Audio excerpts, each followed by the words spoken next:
आज प्रथम दिवशी श्रीमद् भागवत महापुराण की सुंदर कलश यात्रा में, शोभा यात्रा में सम्मिलित हुए आप सभी मातृशक्ति का, ननी ननी बालिकाओं का, वीरांगना संस्कार केंद्र में अध्ययन कर रही ननी ननी वीरांगनाओं का व्यास मंच के द्वारा हम कोटि कोटि वंदन प्रणाम करते हैं, अभिनंदन करते हैं आप सबका इस सुंदर हरि कथा है। जो एक बार सभी बच्चे, आप सभी छोटी बच्चियां अपने लिए करतल बजाएंगे, आपको अपने लिए क्लैपिंग करनी है सब।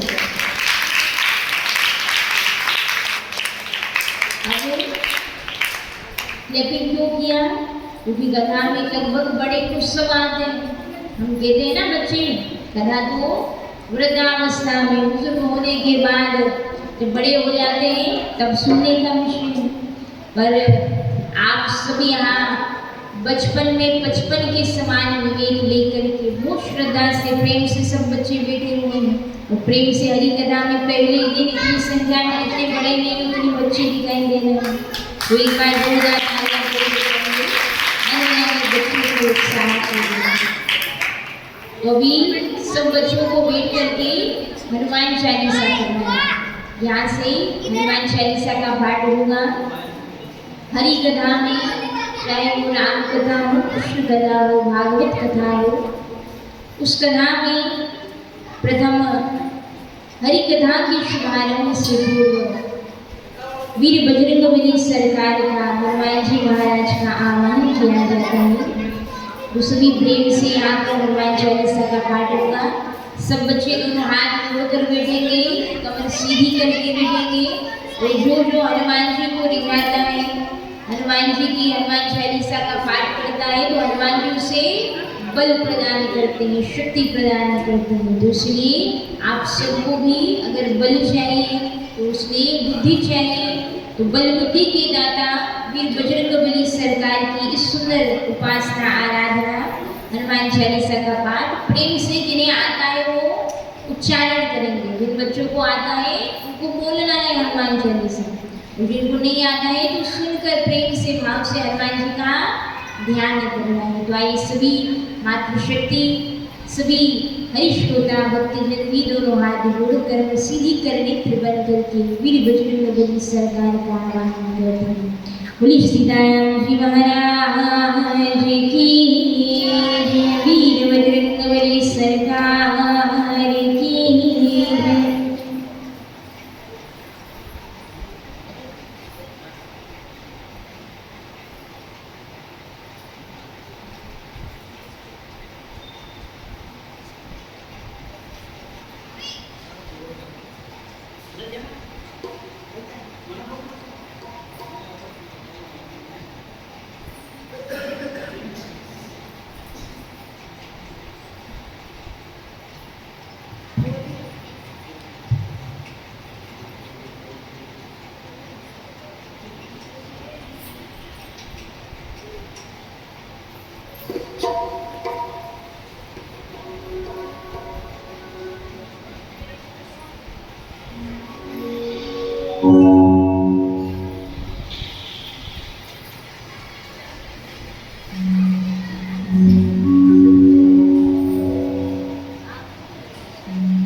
बरे और उमर में बल सो दोदाय को खर्चा बुद्धिहीन तन जान के सुगिरो पवन कुमार बल बुद्धि था दे ओमय हर कलेश कारण सिया रामचंद्र शंकर हरि ओम।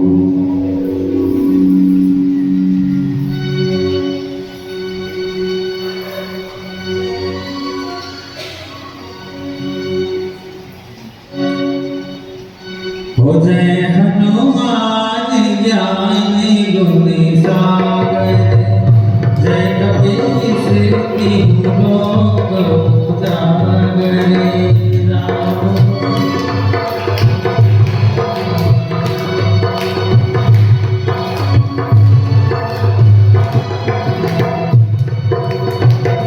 राम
रामचंद्र के काज सवारे लाए सजीवन लखन जियाए श्री रघुवीर हरषि उर लाए रघुपति में बहुत बड़ा हनुमान सदा सतुवना कुंड सदा हस्ते श्रीपति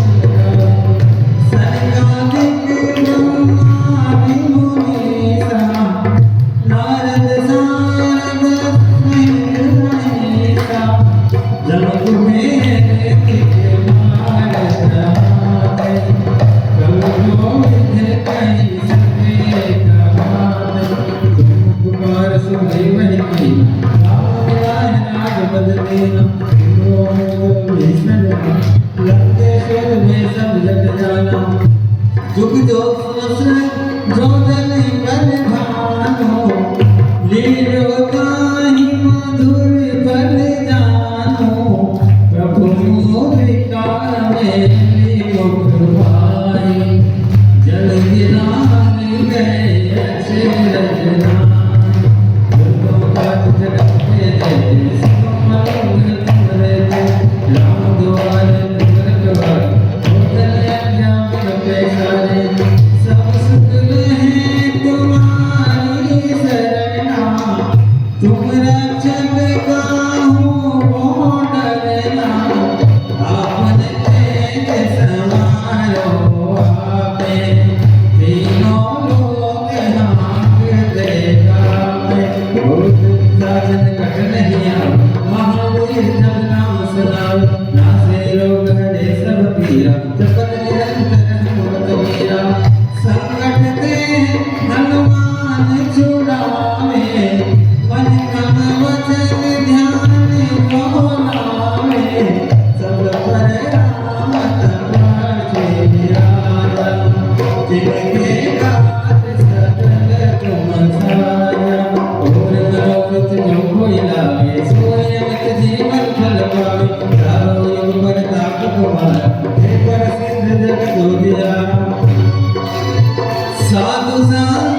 पवन तनय संकट मंगल मूर्ति रूप राम लखन सिया सहित हृदय बसव स्वरूप लखन सिया रामचंद्र शंकर हरि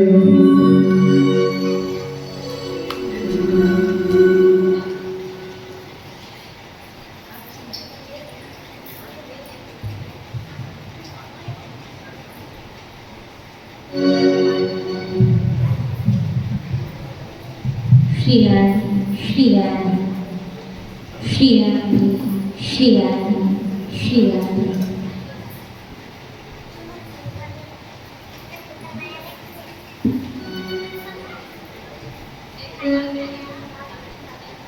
श्री राम। आप हम सभी सुंदर प्रथम दिवसीय श्रीमद् भागवत महापुराण इस सुंदर हरि कथा में प्रवेश करें। प्रथम दिवसीय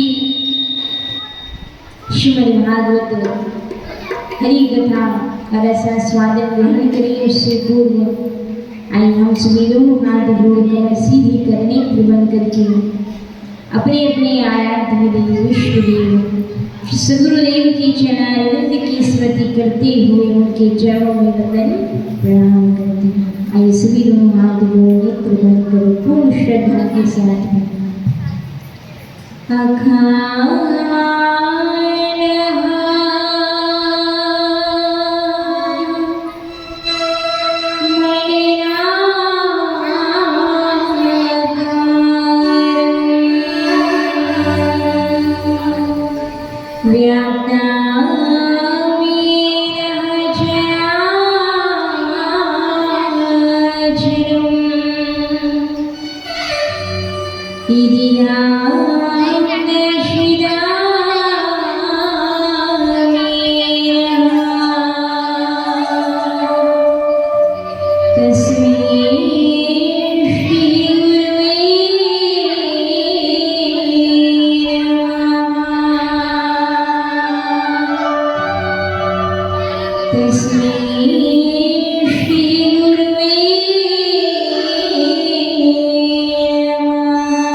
निर्विघ्नं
वाणी वांग में शुद्ध में वाणी में प्रतिमूर्ति आप हम सबके मध्य में विराजमान भागवत महापुराण को कोटि कोटि वंदन प्रणाम करती हुई स्थान देवता नगर देवता भू देवताओं का आवाहन करती हुए उनके चरणों में कोटि कोटि वंदन प्रणाम। आप आकर के अपने अपने स्थान पर विराजमान होकर हम सभी पर अपना विशेष अनुग्रह कृपा प्रदान करें। पूज्य गौ माता, राष्ट्र माता, भारत माता किसी चरणारविंद में वंदन प्रणाम करते हुए माता श्री, पिताश्री, गुरुजनों के, आचार्य जनों के, संत जनन के, विप्र जनन के चरणारविंद में वंदन प्रणाम करते हुए राम कथा, कृष्ण कथा, हरि कथा की परम रसिक श्रोता ज्ञानी नाम अग्रगण्य श्री हनुमंत लाल जी के चरणारविंद में वंदन प्रणाम करते हुए उनसे अनुरोध आग्रह, हे वीर बजरंगबली सरकार, इस हरि कथा मंडप में पधार अपनी पंक्ति में आकर के स्थान को ग्रहण कर हम सभी पर अपनी विशेष कृपा अनुग्रह हम सबको प्रदान करें। श्री सदगुरुदेव के चरणारविंद में वंदन प्रणाम करते हुए अनुरोध आग्रह, हे सदगुरुदेव महाराज, आप अपना कृपा हस्त हमारे मस्तक पर बदलाएं जिससे ये हरि कथा निर्विघ्न रूप से संपन्न हो, क्योंकि गुरु कृपा ही केवल शिष्य से परम।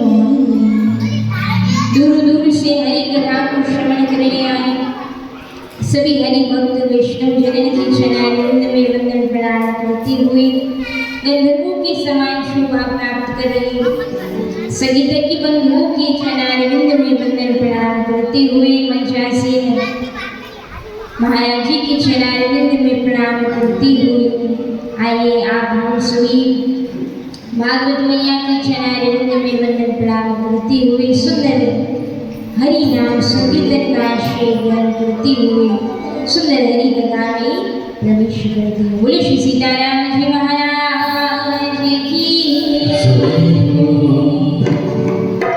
आइए सभी मीठी मीठी तालियों की सेवा लेते हुए शुरू करेंगे।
आइए यहाँ से द्वादश मंत्र ओम नमो भगवते वासुदेवाय का व्यास पंच के द्वारा उच्चारण होगा एक बार।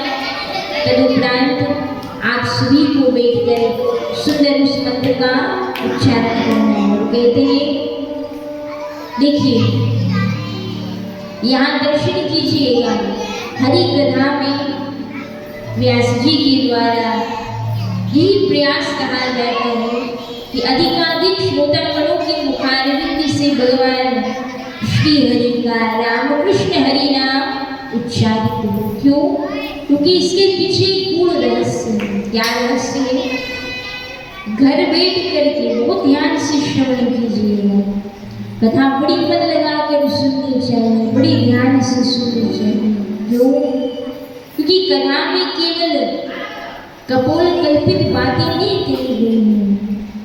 हरि कथा में व्यास मंच के द्वारा जो कुछ भी कहा जाता है वो सब संतों का अनुभव कहा जाता है, संतों की वाणी कही जाती है, शास्त्रों का ज्ञान कथा के माध्यम से हम सब के मध्य में संतों के द्वारा गाया जाता है। तो इसलिए प्रयास करना चाहिए, जब कथा सुने एकाग्रचित होकर मन लगा कर सुनना। तो यहाँ संतों के द्वारा बताया गया कि अगर घर बैठ करके आप एक बार द्वादश अक्षर मंत्र ओम नमो भगवते वासुदेवाय, ओम नमो भगवते वासुदेवाय, इस प्रकार अगर आप जप करते हैं। अच्छा, आवाज ठीक से आ रही है? सबको समझ में अच्छे से आ रहा है? क्या बोल रहे हैं? हाँ जी के नाम सबको समझ में आ रहा है? बोले श्री सीताराम, बोले जय श्री सीताराम। अच्छा, आप जब जोर से बोलेंगे तब तो हमें पता चलेगा भी आपको समझ में भी आ रहा है, स्पष्ट कथा में आनंद भी आ रहा है। बोले जय श्री सीताराम।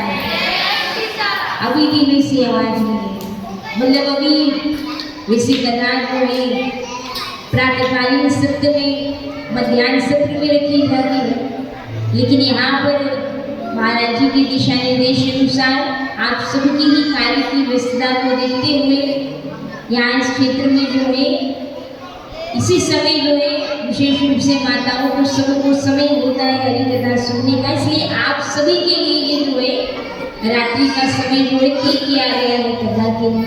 वो क्योंकि रात्रि का जो समय होता है तो बड़ा आलस्य से भरा हुआ होता है, बड़ी नींद आती है। तो इसलिए भाई हम कथा कह रहे हैं, आप सुन रहे हो, सो नहीं रहे हो, ये किसे पता चलेगा? आप कथा सुन रहे हो, सो नहीं रहे हो, ये आपके जयकारे से पता चलेगा। और इसलिए बार बार जयकारा लगाया जाता है, जिससे किसी को नींद आ भी रही होगी तो निद्रा महारानी दूर चली जाएगी और भगवान की कृपा हमें प्राप्त होगी। इससे मन लगाकर हमारी कथा श्रवण कर पाएंगे। बोले श्री सीताराम जी महाराज की जय। श्री सीताराम, जय श्री सीताराम, जय श्री सीताराम। तो यहाँ संतों के द्वारा बताया जाता, यदि घर बैठ करके एक बार भगवान के नाम की माला जपी जाती है तो एक ही माला का, एक ही बार लिए हुए नाम का आपको पुण्य प्राप्त होता है। लेकिन अगर व्यास मंच के सम्मुख हरि कथा मंडप में बैठ करके भगवान के नाम का जब सुमिरन किया जाता है तो उसका अनंत अनंत गुना आपको फल प्राप्त होता है। तो इसलिए आइए हम सभी सुंदर मंत्रोच्चारण करेंगे। व्यास मंच से द्वादश अक्षर मंत्र का उच्चारण होगा, तदुपरांत आप सभी का भोजन है। तो सभी बच्चे भी दोनों हाथ जोड़कर बैठेंगे। सब माता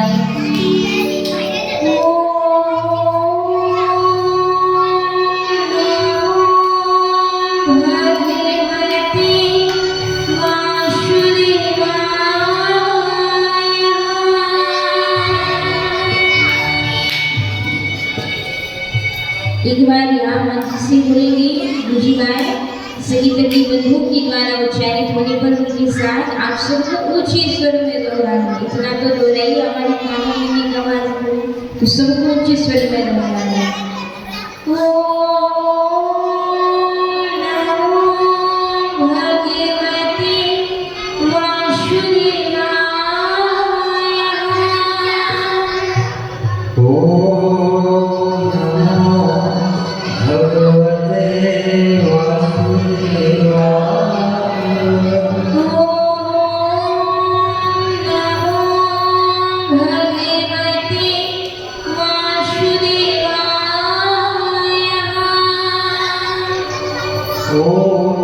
नमो भगवते वासुदेवाय।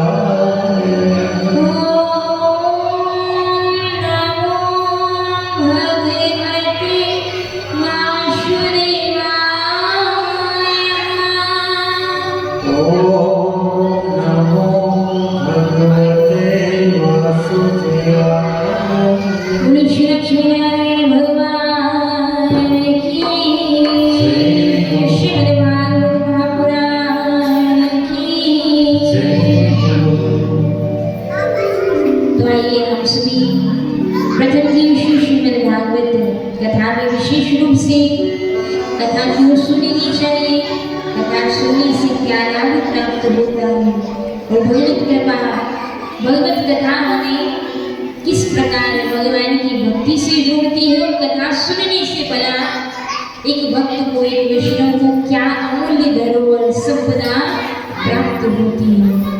ऐसी कौन सी वस्तु, ऐसा कौन सा धन, ऐसा कौन सा अमूल्य संपदा भक्त को प्राप्त होती है कथा सुनने से, जो नित्य निरंतर हरि कथा सुनने शरीर प्रयासरत रहता है।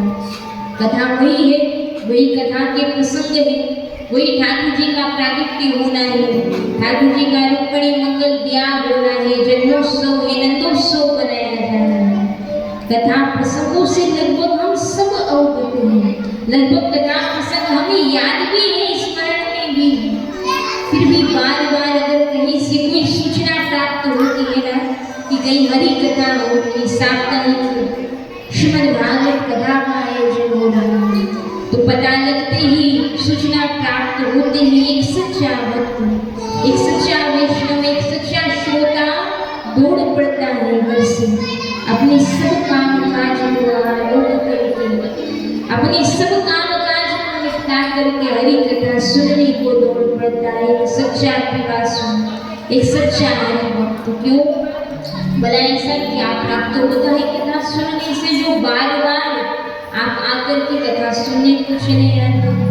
भला ऐसा कथा से क्या प्राप्त होता है? तो यहाँ बड़ी सुंदर बात, यहाँ आज जिन संत गोस्वामी तुलसीदास जी महाराज का उत्सव है, आज ही के दिन संत श्री का इस धाम में प्राकट्य हुआ। और कहते हैं कोई साधारण मनुष्य जन्म लेता है तो वो केवल अपना, अपने परिवार का, अपने बच्चों के उधर पड़ती है तो ही पूरा जीवन लगा देता है। हर श्वास इसमें खर्च करता है संसारी मैं सुख से रहूं और मेरे बाद मेरे बच्चे भी आराम से बैठकर सुख से खाएं, उन्हें किसी प्रकार का कोई कष्ट न हो, इसलिए भवन निर्माण में, धन संग्रह में अपना पूरा जीवन, अपना पूरी आयु, कीमती श्वासें खर्च कर देता है।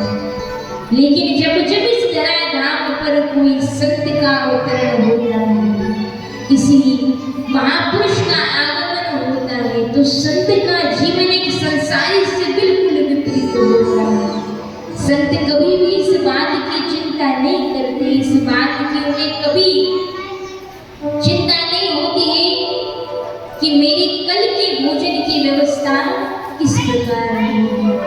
वो तो केवल भगवान राम जी के नाम का सुमिरन करता और संत के चरित्र को देखने पर, अवलोकन करने पर आपको पता चलेगा कि संत शरीर इस बात में प्रयासरत रहते हैं कि वो खुद तो भजन करे ही करे, औरों को भी इस भजन की श्रृंखला में वो जोड़ते चले जाते हैं।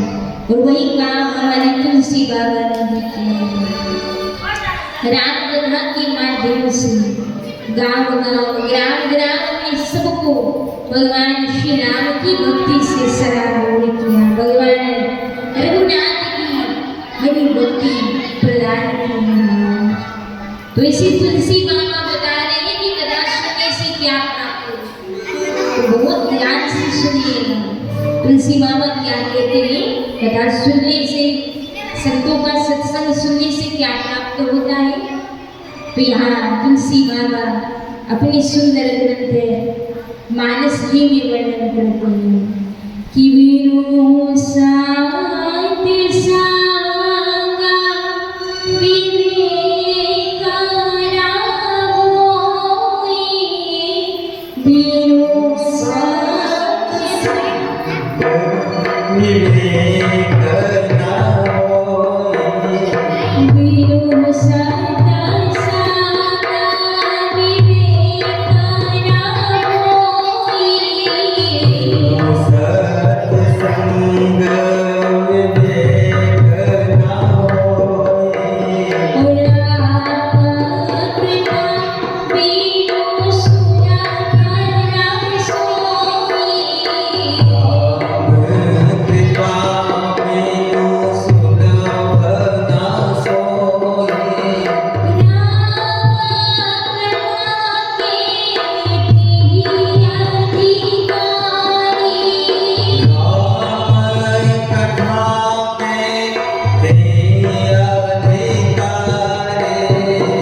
तो यहाँ तुलसी बाबा बता रहे हैं सत्संग में जाने से, हरि कथा पांडाल में जाकर हरि कथा सुनने से क्या प्राप्त होता है? बिनु सत्संग विवेक नाम। अगर कोई सत्संग को ग्रहण नहीं करता, हरि कथा को श्रवण नहीं करता ना, तब तक उसे विवेक की प्राप्ति हो पाना लगभग असंभव सा है। अब विवेक किसे कहते हैं? विवेक कहा जाता है क्या करना सही है, क्या करना गलत है, किस प्रकार के भोज्य पदार्थ का सेवन हमें करना चाहिए हरि भक्त वैष्णव होने के नाते, और किस प्रकार के भोज्य पदार्थ का हमें त्याग करना चाहिए। इसकी समझ का होना विवेक कहलाता है। किसी वाणी बोलनी चाहिए, किसी कटु शब्दों का उच्चारण नहीं करना चाहिए। क्यों? क्योंकि कड़वा बोलने से सामने वाले व्यक्ति को बुरा केवल नहीं लगता है, उस व्यक्ति के हृदय में विराजमान सीताराम जी महाराज को आपके द्वारा कही गई वाणी के उस कटु शब्दों से गहरा आघात होता है, गहरा कष्ट होता है। इसलिए कहा जाता है कि शब्द सवारे बोलिए, शब्द सवारे बोलिए, शब्द के हाथ ना खाओ, और एक शब्द औषधि करे और एक शब्द करे घाव मारना। इसलिए प्रयास करना चाहिए कि हमारे मुख से जब भी बोला जाए मीठा बोला जाए, सत्य बोला जाए। तो यहाँ किस प्रकार की वाणी, किस प्रकार के शब्द मुख से बोलने चाहिए, कैसे कटु शब्दों का उच्चारण नहीं होना चाहिए। ये समझ कहाँ से प्राप्त होती है? ये समझ ही हमें सत्संग से, संतों के सानिध्य को ग्रहण करने से प्राप्त होती है। और दर्शन कीजिएगा, विश्वास मानिएगा, जो नित्य निरंतर संतों के सानिध्य में रहता है, जो नित्य निरंतर नेत्रों से, आंखों से संतों का दर्शन करता है ना, मात्र दर्शन नित्य करने से इतना प्रताप बताया है संतों का कि जिस वस्तु का, जिस व्यक्ति का बार बार दर्शन किया जाता है, तो उस व्यक्ति का, उस वस्तु का मस्तिष्क में चिंतन आरंभ हो जाता है। और जिस व्यक्ति का, जिस वस्तु का व्यक्ति बार बार चिंतन करता है, मनन करता है, तो वो व्यक्ति वैसा होता चला जाता है, उस रंग में ढलता चला जाता है। तो इसलिए मात्र संतों के दर्शन की भी बड़ी महिमा बताई गई है। तो सोचिए, जब इन कानों से जब कथा सुनी जाती होगी तो उसकी कितनी महिमा बताई होगी। तो कथा सुनने से विवेक की प्राप्ति होती है, और ये कथा भी सरलता से, आसानी से ऐसे नहीं मिलती है। ये कथा तब प्राप्त होती है, तब संतों का सानिध्य हमें प्राप्त होता है, जब राम जी की विशेष अनुकंपा होती है, राम जी विशेष अनुग्रह करते हैं महाराज। और राम जी अनुग्रह किस पे करते हैं? राम जी उस पर अनुग्रह करते हैं जो मुख से दिन में कम से कम 3 बार तो राम राम अवश्य बोलता है। अब जो राम राम नहीं बोलता है उसको राम जी पहचानते नहीं, और जिसको कोई पहचानता नहीं उस पर कृपा कैसे करेंगे भला राम जी?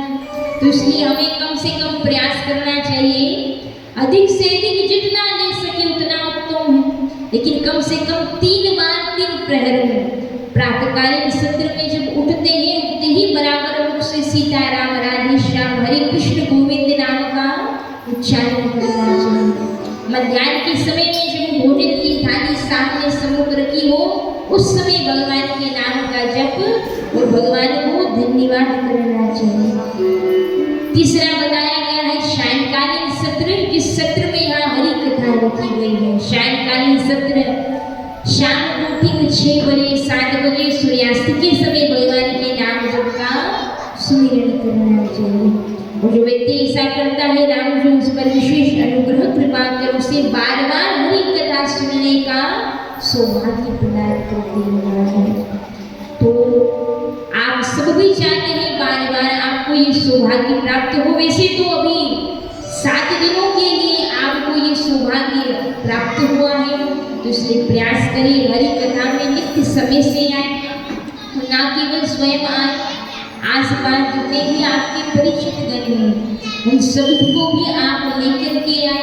और प्रयास हो सके तो संगीत का जो साउंड सिस्टम है उनकी भी व्यवस्था इस प्रकार रखी जाए कि बाहर तक जो व्यक्ति घर में है जिन्हें सूचना अभी तक नहीं हो, तो उन्हें भी सूचना श्रवण के माध्यम से प्राप्त हो, वो भी हरि कथा में पधारे।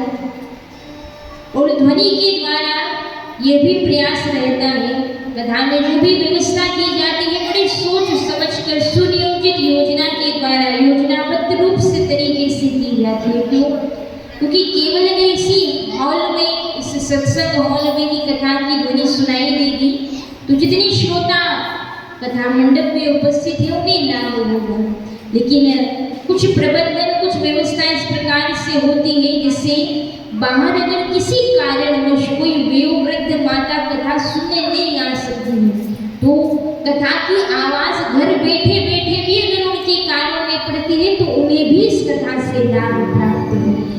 किसी कारण से मर्यादा के चलते अगर कोई माता मन है आने का फिर भी नहीं आ सकती है तो जब ध्वनि संयंत्रों के द्वारा कथा का प्रचार प्रसार होता है तो घर बैठ करके उन माताओं को भी कथा सुनने का लाभ प्राप्त होता है।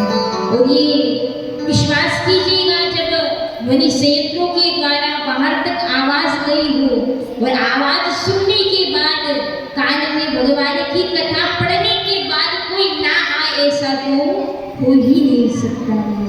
क्योंकि कथा में एक ऐसा आकर्षण बल होता है, भगवान कृष्ण के नाम में ऐसा आकर्षण है कि व्यक्ति सुनकर ही दौड़ा चला आता है, खींचा चला आता है। कैसा खींचा चला आता है? जैसे जब ठाकुर जी वंशी की नाद छेड़ते थे, वंशी बजाते थे, तो उस वंशी की नाद को सुन करके गोपियां भी अपने घर में सुध बुध खो करके अपनी सुध बिछरा कर उस वंशी की नाद को सुनती सुनती जो है जमुना नदी के किनारे वंशीवन पर आकर के सुंदर वंशी का नाद करती कृष्ण की ओर चली आती, खींची चली आती। तो इसलिए तो कहा जाता है जिस प्रकार वंशी की नाद आकर्षित करती, हरि कथा में हमें सहज ही आकर्षित करती है। अब चूंकि वंशी की बात आई है तो आइए हम सब भी ठाकुर जी से प्रार्थना करें भजन के माध्यम से कि हे प्रभु, इन 7 दिनों में आप ऐसी वंशी की नाद छेड़िए प्रभु कि वो अब तक भी कथा में नहीं आए, कल से वो भी कथा सुनने को आए और यहाँ बैठे श्रोता भी भगवान की भक्ति में जो है सराबोर हो जाए, भगवान की कथा में इतने रंग जाए कि इन 7 दिनों में खूब भगवान की कथा सुनकर भी जितना हो सके सुंदर हरि कृष्ण नाम की कमाई धन को संपदा को एकत्रित करें। इसलिए ठाकुर जी से भक्त प्रार्थना करता है, क्या कहता है? कन्हैया आछी बजे जे तू तो बांसुरी, कानूड़ा आछी बजे जे तू तो बांसुरी, बांसुरी बांसुरी सुन के नाचे भरा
वो जो कथा सुन रहा है उसकी जयकारे की तो आवाज आएगी, और जो सो रहा है तो बगल वाले की जिम्मेवारी है कितनी जोर से जयकारा लगाए कि बगल में अगर कोई अम्मा सो रही हो तो उनकी नींद भी टूट जाए, वो भी जाग गए और जाग करके हरि कथा सुने। क्यों? क्योंकि सोते सोते तो ये जीवन व्यतीत हो ही गया। अब लगभग जीवन का अंतिम पड़ाव वृद्धावस्था चल रही है। अब इसमें भी आकर के मंडप में कथा स्थल पर आकर सो गए तो फिर भला कहाँ जाकर के जाएंगे? तो इसलिए तुम प्रेम से जयकारा लगाए, जय श्याम राम, जय श्री राम, जय श्याम राम, जय श्याम राम, कृष्ण सीताराम जी महाराज की।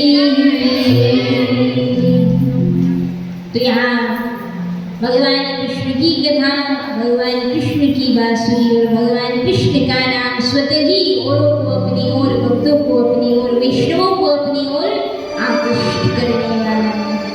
तो इस प्रकार कथा की व्यवस्था प्रबंधन किया जाए जिससे अधिकाधिक ध्वनि बाहर भी हो, जिससे सब हरि कथा को सुने, अधिकाधिक जो है नगरवासी क्षेत्रवासियों तक सूचना प्राप्त हो ध्वनि के माध्यम से, और कथा का लाभ जो है उन्हें भी प्राप्त हो। बोले श्रीमद् भागवत महापुराण की। तो यहाँ 7 दिनों तक हम जो हरि कथा को सुनने वाले हैं, प्रथम दिवसीय कथा में उस हरि कथा को सुनने के नियम बताए जाते हैं। बताया जाता है कि 7 दिन पर्यंत हम जिस कथा को सुनने वाले हैं उसके श्रवण की विधि क्या है। तो विधि और नियम में अधिक कुछ क्लिष्टता, कोई अधिक जो है सरल और सहज जो है इसकी रीति पद्धति नियम बताए गए हैं। तथा अगर कोई श्रोता किसी मनोरथ से सुन रहा हो, कोई विशेष मनोरथ हो, तो चाहिए उस श्रोता को कि वो नित्य प्रतिदिन 7 दिन पर्यंत तक बिना एक भी दिन का लाघा की नियमित रूप से आकर कथा मंडप में कब आना है?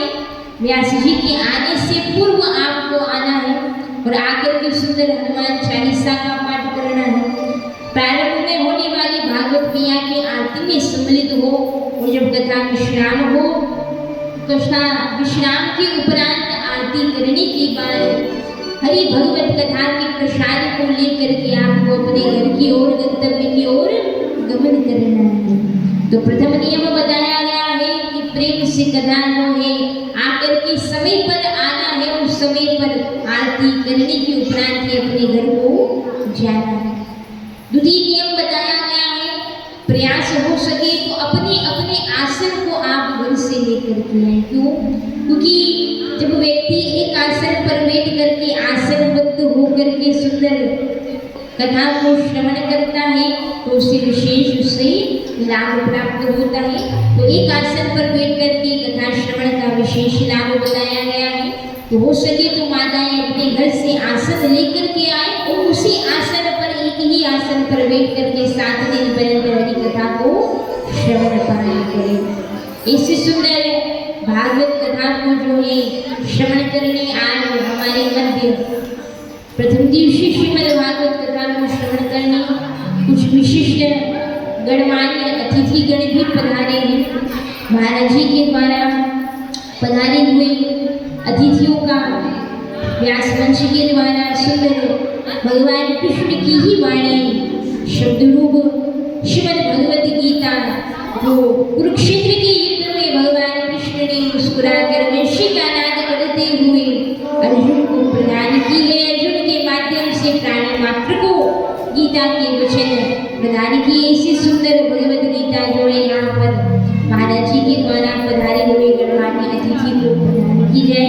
तो आइए हम सभी कर्तन ध्वनि के साथ में पधारे हुए गणमान्य अतिथियों का स्वागत वंदन अभिनंदन करते हैं। आज सुंदर प्रथम दिवसीय श्रीमद् भागवत कथा में आशीष जी सोनी हम सभी के मध्य में गणमान्य अतिथि पधारे हैं। आप श्री का व्यास मंच के द्वारा खूब खूब अभिनंदन आभार व्यक्त करते हैं। अमित जी मंगल, प्रणव शर्मा जी और बंटी गणेश शर्मा जी और बंटी जी भैया पधारे हैं। आप श्री का खूब खूब अभिनंदन आभार और हृदय से व्यास मंच के द्वारा व्यक्त करते हैं। प्रथम दिवसीय हरि कथा में आकर के आपने सुंदर शोभा।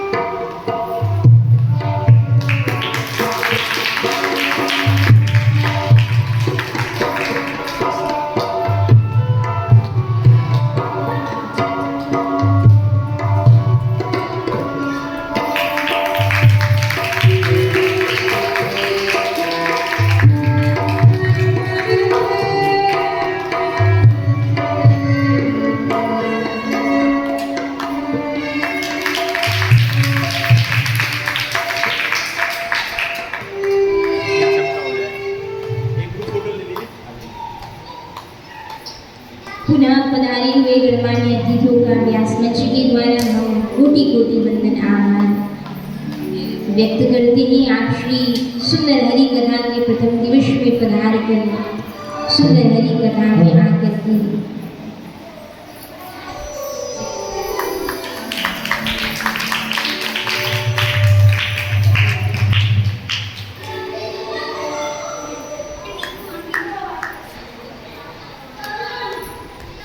बोले मुक्तवेश्वर भगवान की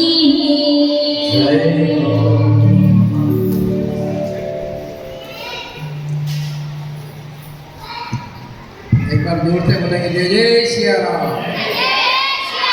जय जय सिया राम। आज के प्रथम दिवस में हमारे बीच में जो अतिथि बना रहे हैं ये गुजरी से बना रहे हैं। जोरदार ताली आपके लिए। आप लोग जो है सब युवा हैं तो आपको अच्छा लगा तो आप लोग आए। पहली बेटियों के लिए आपने जो है गीता माता आपको भेंट की है। आप इस प्रकार से जो है आपका बहुत बहुत धन्यवाद।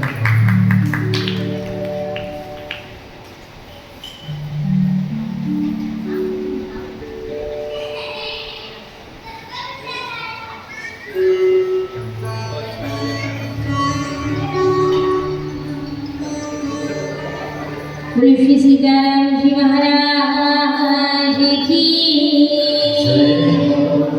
देखिए अभी अभी हमने आपसे कहा था ना, कथा की सूचना मिलती है तो सच्चा श्रोता कहीं से चाहे वो दूरी नहीं देखते।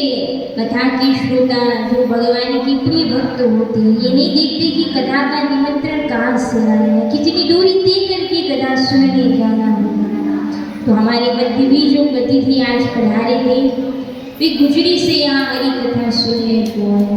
तो अच्छे हरि भक्त श्रोता का लक्षण भी यही होना चाहिए कि कथा जहाँ पर भी हो हरि कथा सुनने, चाहे एक क्षण के लिए एक घड़ी आधी घड़ी कितनी ही कथा श्रवण करने को मिले हरि कथा अवश्य ही सुनना चाहिए। भला थोड़ी समय की कथा सुनने से क्या होता है तो यहाँ बताया है। एक घड़ी आधी घड़ी, एक घड़ी आधी घड़ी, आधी में मुनिया और तुलसी संगत साधु की, हरि कोठिया परा। तुलसी बाबा अपनी वाणी में कहते हैं एक घड़ी के लिए, आधी घड़ी के लिए भी किया हुआ संतों का संग जो है आपको इस भव सागर से, ये संसार की माया जाल से पार लगाकर भक्ति पथ पर अनुगामी करने के लिए पर्याप्त होता है। इसलिए प्रयास करना चाहिए थोड़ी ही समय के लिए, लेकिन बड़ा महत्व होता है इस बात का कि आप कहाँ जाकर के बैठे। अगर आपका बैठना भगवान की मंडली, भगवान के भक्तों के मध्य है तो आप पर भगवान की दृष्टि सदा सर्वदा रहती है। इसलिए जाकर के संतों का समागम श्रवण अवश्य ही करना चाहिए। बोले मुक्तवेश्वर भगवान की। तो प्रथम दिवसीय कथा के श्रवण के नियम बताए गए। अभी आपको एक आसन पर बैठकर कथा सुननी है। अगर संभव हो सके, वैसे तो रात्रि के समय में कथा है, अगर संभव हो सके तो कथा से पहले इस प्रकार का आहार ग्रहण करें जिससे कथा में आलस्य ना आए, कम आहार लें। सात्विक भोजन का जो है आप साप्ताहिक 7 दिन में चयन करें, मतलब 7 दिनों तक लगभग प्रयास करें, संभव हो सके। वैसे तो संभव होना चाहिए, अगर प्रयास किया जाए तो क्या असंभव है, तो प्रयास करिए 7 दिनों तक लहसुन प्याज का सेवन न करें, क्योंकि ये तामसिक आहार की श्रेणी में आता है। तो जितना हो सके हिंग गिरी से बना हुआ सात्विक आहार ग्रहण करें, जिससे आलस नहीं आएगा, और प्रेम से हरि कथा को श्रवण पान करें।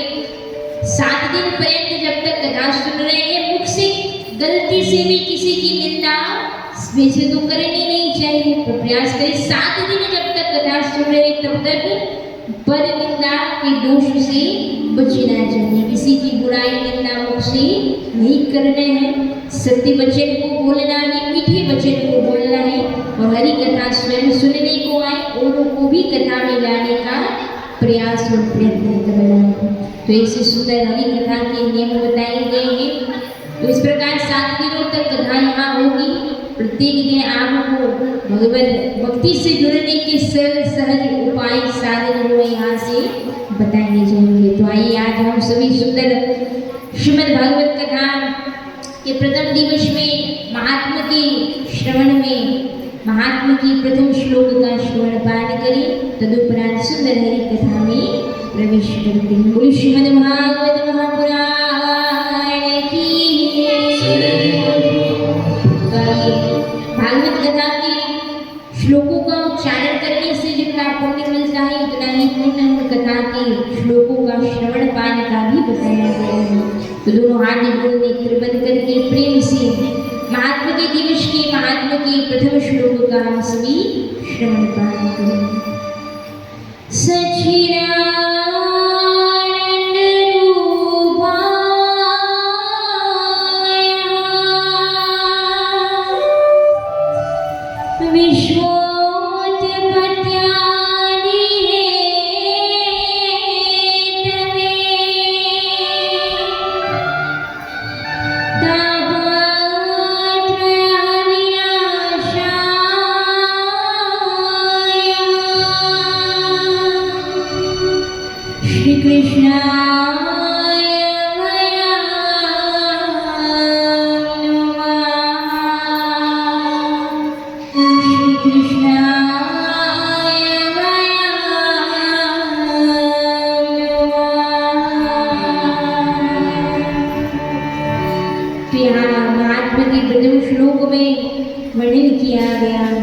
सच्चिदानंद रूपाय विश्वोत्पत्त्यादिहेतवे तापत्रय विनाशाय श्री कृष्णाय वयं नमः। भौतिकता, दैविकता, देहिकता, 3 प्रकार के तापों का जो हरण करने वाले हैं कृष्ण गोविंद, उनके शिष्य आनंद में वंदन प्रणाम किया गया है इस प्रथम श्लोक में। और प्रथम श्लोक में वंदन की महिमा को बताया गया है। क्या बताया गया है प्रथम श्लोक में? कि प्रणाम करने से क्या होता है।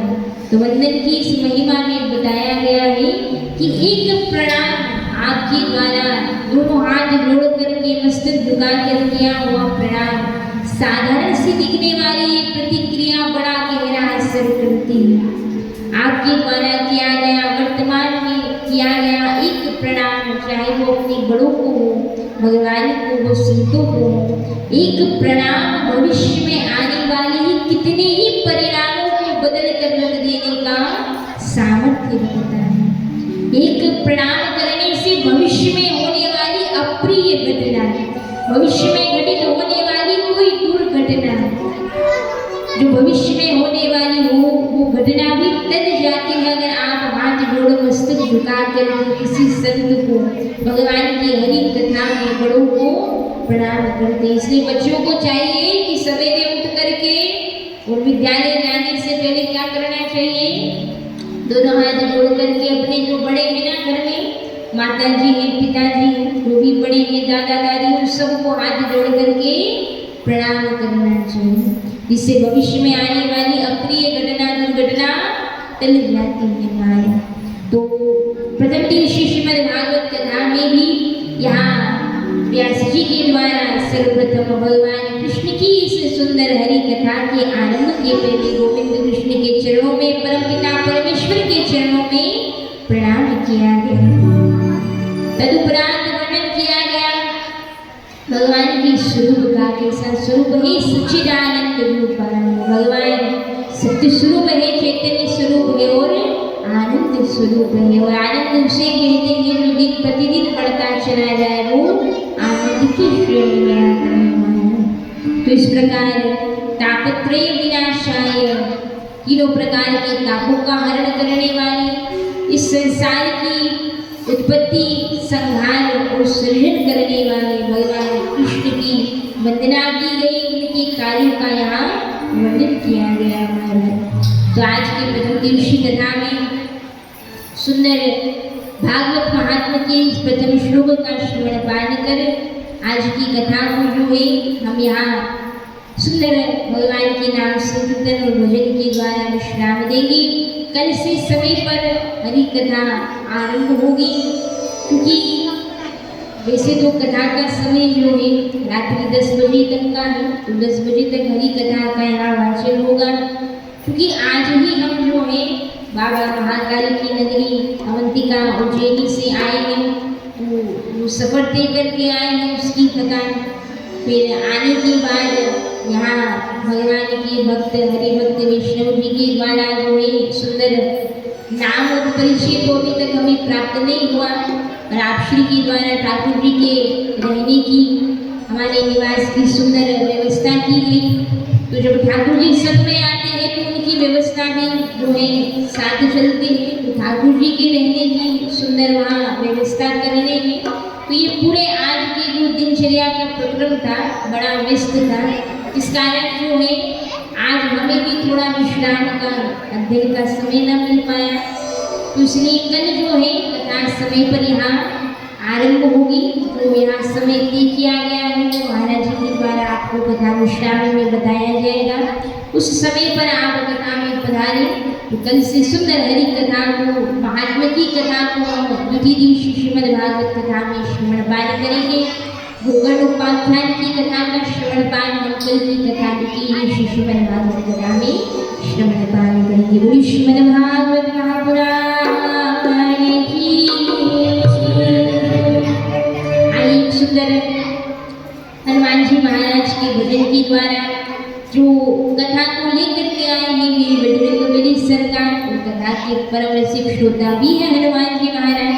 तो इसे सुंदर हनुमान जी महाराज सुंदर सा भजन यहाँ हमारे संगीतज्ञ बंधुओं के द्वारा लिया जाएगा। तो सुंदर मीठी मीठी तालियों की सेवा देते हुए हनुमान जी महाराज का सुंदर सा एक भजन, उसके उपरांत नाम संकीर्तन के द्वारा आज की सारी कथा को हम यहाँ विश्राम विराम देंगे। बोलिए श्री सीताराम जी महाराज की।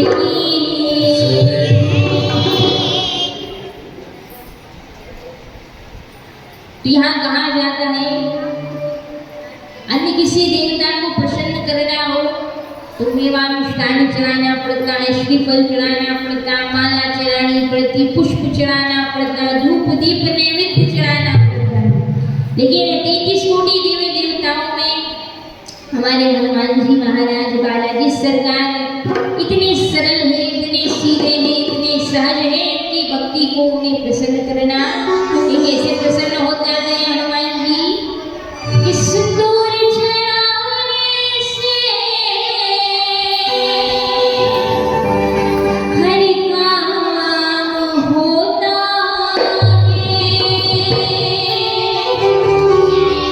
सिंदूर चढ़ाने से हरि काम होता है।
से हनुमान प्यारे का जिसको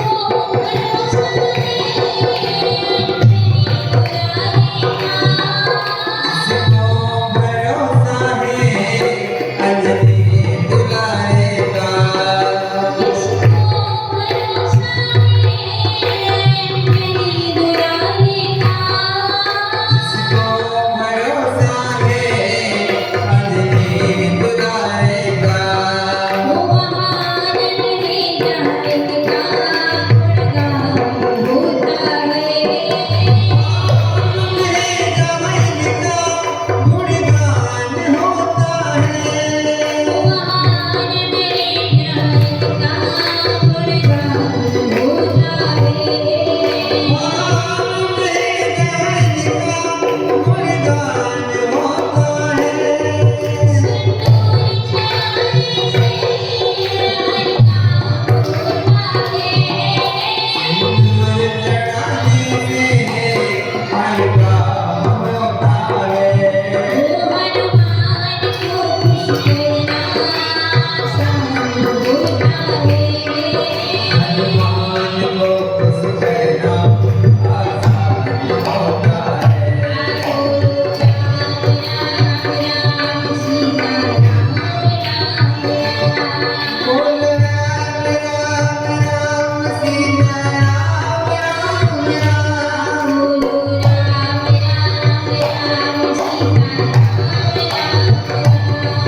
श्री सीताराम जी महाराज की वीर बजरंगबली सरकार की बालाजी महाराज की तुलसीदास जी महाराज की भक्त विश्व भगवान की श्रीमद् भागवत महापुराण की।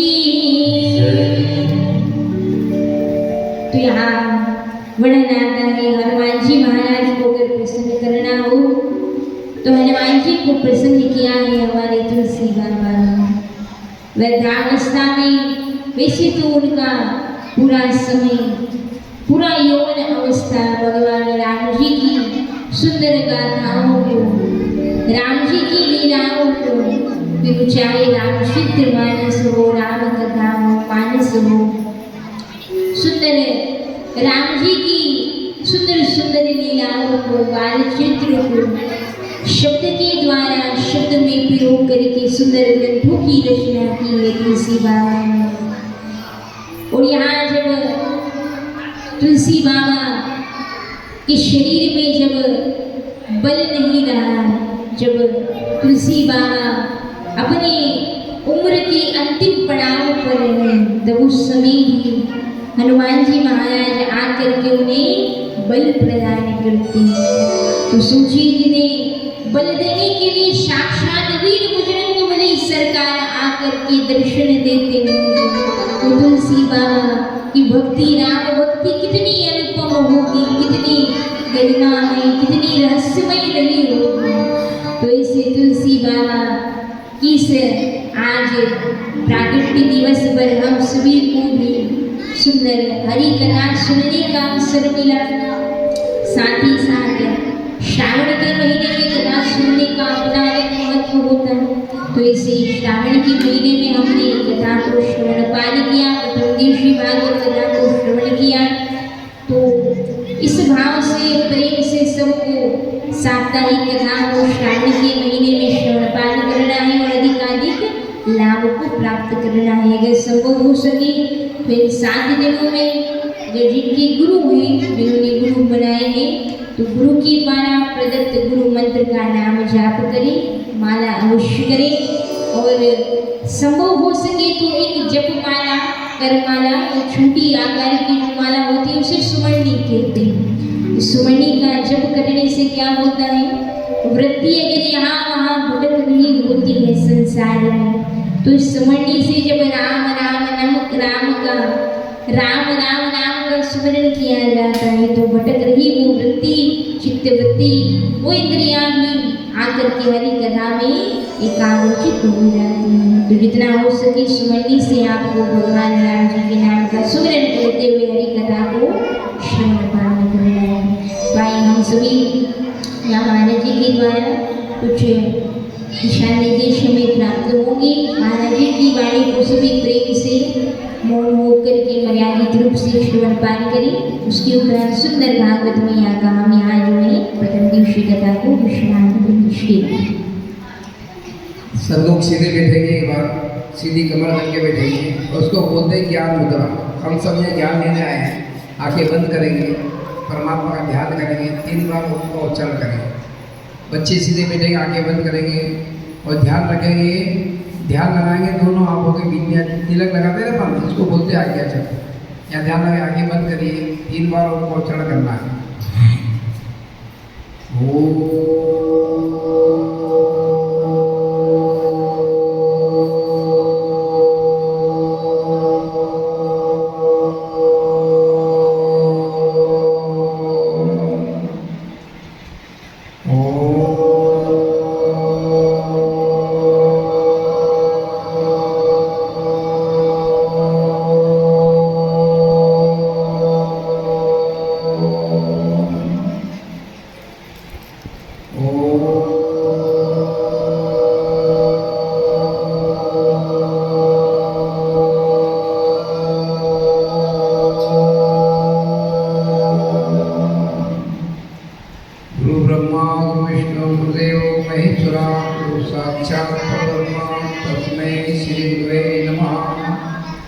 सब लोग आगे बोलेंगे।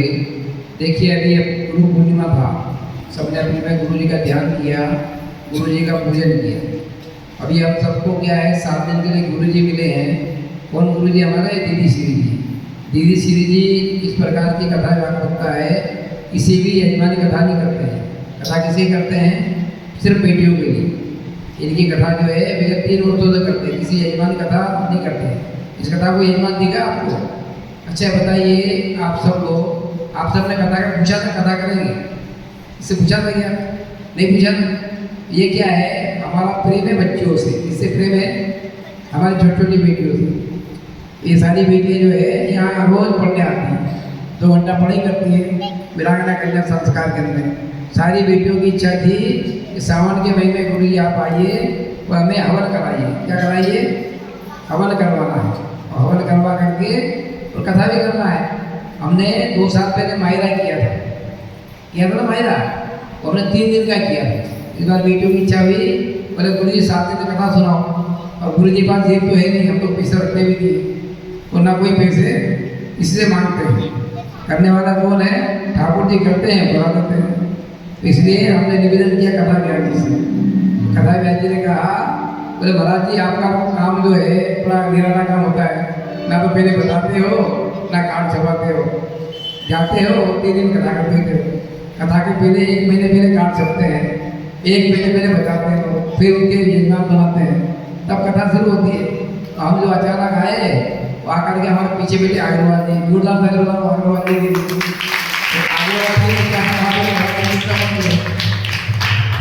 अग्रवाल जी ने क्या कहा? बोला चिंता मत करो, बोले जो होगा देखा जाएगा, हम यह सब करते हैं। अग्रवाल जी व्यवस्था कर दी। फिर हमारे संगीतक बंधु है, ये बजाने वाले बंधु है ना दोनों, हमने तो फोन पे कहा, मैंने भाई हमारे पास तो जेब भी नहीं है, पैसा भी नहीं है, आपको बजाना है। बोले महाराज जी बजाना तो है, पर कुछ दोगे कि दोगे? चलो 8 दिन बजते भी करेंगे। इन्होंने भी बिना शर्त में जो है जोरदार ताली आपके लिए। देखिए मजे की बात, ना तो इनने हमको देखा ना हमने उनको देखा, दोस्ती का ही तो ही फोन हुई। हमने फोन तो साहब बोल दिया, मेरे भाई नंगे बाबा है, कुछ भी नहीं है, ना तो पैसा है ना जजमान है। अब अभी बच्ची का जजमान है तो पोती रखी, छोटी बच्ची लगी पोती, इससे क्या पैसा मांगे? छोटी छोटी बच्चों के लिए कथा करना है, बच्चों की माँ जाएगी बात में 10-20 रुपये चढ़ा दे। एक बात हुई थी हमारी, अच्छा अपने गाँव में तो कोई से मांगा नहीं, ना गाँव वालों ने कहा कथा करेंगे, हम तो आसमान से टपके खुले में बैठे। तो बेटियों ने कहा कथा कर दी। ये कथा आपकी अपनी कथा है। इस कथा ये किसी नेताजी कथा नहीं है। नेताजी आएंगे, ताली बजाएंगे, माला फूल पहनेंगे और फिर जिंदाबाद मतलब चले जाएंगे। ये कथा जो है हमारी यहाँ आपके धामनोद में विगत 8 वर्षों चल रही। कब चल रही है? हमने 19 नवंबर 2019 में ये संकल्प शुरू किया, प्रकल्प शुरू किया था बच्चों को पढ़ाने का। इसको कितने साल हो गए? 7 साल।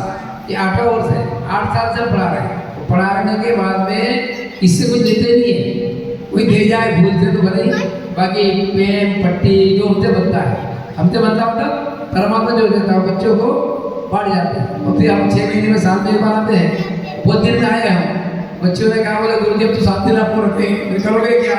बोले हवन करेंगे और मंत्र सुनेंगे और कथा भी सुनेंगे। तो कथा के लिए भी बजाने वाला चाहिए, फिर माइक चाहिए, फिर जगह चाहिए। हमने जगह की बात की, कहा समाज धर्मशाला वालों से, बोले गुरु जी खाली पूरी धर्मशाला करो। ऐसे करके ईश्वर ने कथा शुरू कर दी। अब मूल बात यह है कि सभी को कथा सुनने का माना है 6:30 बजे आना है। कितने बजे आना है? 6:30 बजे कथा शुरू हो जाएगी। 6 बजे आके बैठ जाइए, 6:30 कथा शुरू होगी और 9:30 बजे कथा की आरती हो जाएगी। क्योंकि 10 बजे ठाकुर जी को शयन कराना होता है और आपको घर जाकर सोना होता है। इसलिए अपनी कथा जो है 6:30 बजे शुरू होगी, 9:30 बजे कथा की पूर्णाहुति होगी। ये कथा हमारी अपनी है। अपने को प्रसाद बांटना है, अपने को प्रसाद लाना है, वो अपने को ही नृत्य करना है, अपने को उत्सव बनाना है। सारे काम कौन करेगा? आपको करना है। कथा के आयोजक कौन है? यजमान है आप हो। तो एक लगना चाहिए शहर वालों को, भाई पूरे धामनोद के लोग तारीफ कर रहे हैं, बोले महाराज जी कथा कैसे हुई? कहा था धर्मशाला में। मैंने पूछा उनकी माताओं से, बच्चों ने करती, हम थोड़ी करें। करने वाले कौन? बेटियाँ हैं। बेटियों में बेटियाँ जो है देखो इतने करोड़ बेटियाँ लाई, 28 करोड़ अगर हम पर्ची काटते तो कोई नहीं आता। इतना ताकत से बच्ची आई, अपना कर्ज उठाया, बढ़िया कथा करके आ गई। इसलिए ये परमात्मा की कृपा आपको बसी है। और देखिए शुद्ध धारा वो लक्ष्मी पापी को भी होए, संत समागम हरि कथा दुर्लभ जग में होए। साधु का संग तो कथा, ऊपर से सावन का महीना, और वो भी कहाँ से आई बहन जी? कहाँ से आई बहन जी? उज्जैन से। ये उज्जैन से आकर के आपको सावन के महीने कथा सुना रही है। तो बिटिया के लिए जोरदार ताली। और आपको लगता है कि देखिए अपने खाते में रखे हो 10-20 रुपये तो चढ़ना चाहिए, चढ़ना चाहिए। जो बोगे तो कब बोगे? भाई आज आपने 2 रुपये बोया तो 500 मिलेगा, 500 बोगे 1000 मिलेगा। जितना करोगे उतना ही पाओगे, बाकी सब ये धरा रह जाएगा। कोई साथ में देने वाला नहीं है। सावन का महीना है, हम सबको मिलकर कथा करनी है। हम कल से मोन हो जाएंगे। आज हमने बोल दिए, कल से हम मोन में चले जाएंगे। बोलेंगे नहीं, हम हमारे वेद दर्द करना, हम तो पूजा पाठ करते हैं। बोलने वाले बहन जी बोलते रहेंगे, आप सुनते रहेंगे। कल से हमको कब आना है? ठीक 6:30 बजे हम कथा शुरू कर देंगे और आपको 9:30 बजे फ्री कर देंगे। शाम का भोजन सब बंद कर दो 7 दिन तक, या फिर दोपहर में खाओ, या बना के रखिए। आप कुल मिला करके 7 दिन आनंद लेना आपने सबको, ठीक है ना? कल से 6:30 बजे कथा शुरू होगी और 9:30 बजे कथा का विश्राम कर देंगे, ठीक है? तो अब सबको आना है, उत्सव मनाना है। तो सबको अपने पल्ले में पैसा लेके आना है। यहाँ पोथी में पैसा चढ़ाया जाता है, आरती में पैसा चढ़ाया जाता है। क्यों चढ़ाया जाता है? कि जो हम देंगे तेरा तुझको अर्पण क्या लागे मेरा। कहीं हम दान पात्र रखा नहीं, हम पर्ची काट रहे हैं। और जो दोगे गुप्त दान उसका 1 गुना आपको लाभ मिलेगा। सावन का महीना है, संतों के यहाँ जाने पर कुछ लेके जाना चाहिए, कथा में कुछ लेके जाना चाहिए और कुछ दे करके आना चाहिए। नहीं तो हमारा क्या है, पुण्य छीन हो जाता है। 10 रुपये लेके आओ, पर आए तो 10 रुपये चढ़ा के जाओ। ये तो जो है अगर हम नहीं चलाते तो हमारा पुण्य जो है छीन होता है। ऐसी संतों की महिमा है। हमारे सनातन जितने भी संत सब मानते हैं, जिनके पास जो हो वो दे सकते हैं। दूसरी बात, कथा व्यास जी का भोजन अपने घरों में करा सकते हैं। आप प्रातः 10 से 11 के बजे भोजन करते हैं और शाम को 4 से 5 के बीच। जिनको लगे भाई हमें सावन के महीने में ठाकुर जी की सेवा करनी है तो आप उनको बता सकते हो और आप जो है इनको अपने घर पे ठाकुर जी को बुला करके प्रसादी पहुँचा सकते हो। ये विशेष छूट आपके लिए है, कहार समाज धर्मशाला एक मोहल्लों वालों के लिए। बाकी तो हमारे पास बहुत सारे आप आ रहे थे, पाटियाल समाज के, उधर सिंगल परिवार के, किसी के। हमने कहा पहली प्राथमिकता किसको है? कहार समाज के इस मोहल्ले वालों को। मोहल्ले वाले जो भी चाहता है कि मेरे यहाँ ठाकुर जी आए, प्रसादी पाए, आप प्रसादी पहुँचा सकते हो, मिल सकते हो। सबको मिलके सत्संग में एक करना है पूरा अपना कार्यक्रम, अपने घर का कार्यक्रम है, अपना कार्यक्रम है, और ये बिटिया का कार्यक्रम बेटियों का। तो कल आप लोगों को बेटिया कब आना है? 5 बजे आना है। कब आना है? 5:30 से 6 अपन आधा घंटा हवन करेंगे सारी बेटियाँ, ठीक है? सारी बेटियों का कार्यक्रम 1 घंटा चलेगा, हवन का और योग का। उसके बाद पता शुरू। कब आना है आपको? कब आना है? कल 5:30 बजे आना है। 5:30 से 6:30 अपन हवन करेंगे, योग करेंगे, ठीक है? आपको योग करना सिखाएंगे सारी वीडियो। कब आना है? 1 घंटे क्लास करवाएगी आपकी। 5:30 से 6:30 वीडियो क्लास रहेगी, उसमें माता ही नहीं है, आपको आना है। सबको हवन करना सिखाएंगे और मंत्र सिखाएंगे। सारी बेटियाँ, जितनी बेटी है सब बेटी आ सकती है। 6:30 बजे माता है कथा शुरू हो जाएगी। 6:30 बजे ठीक हमें आरती करना है, इसलिए समय का हम पाबंदी करें। और बड़ा अच्छा कार्यक्रम रहा, एक बार जोरदार ताली अपने लिए।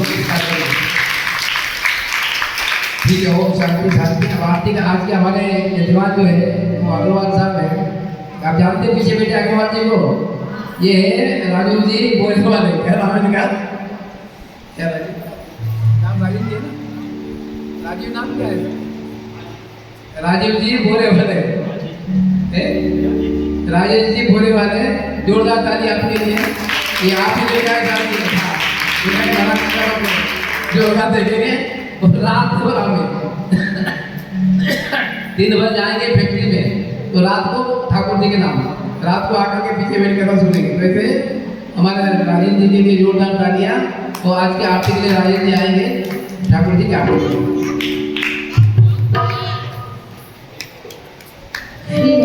आइए सभी अपने अपने स्थान पर अपने लोगों की सुंदर गान में प्रार्थना संगीत में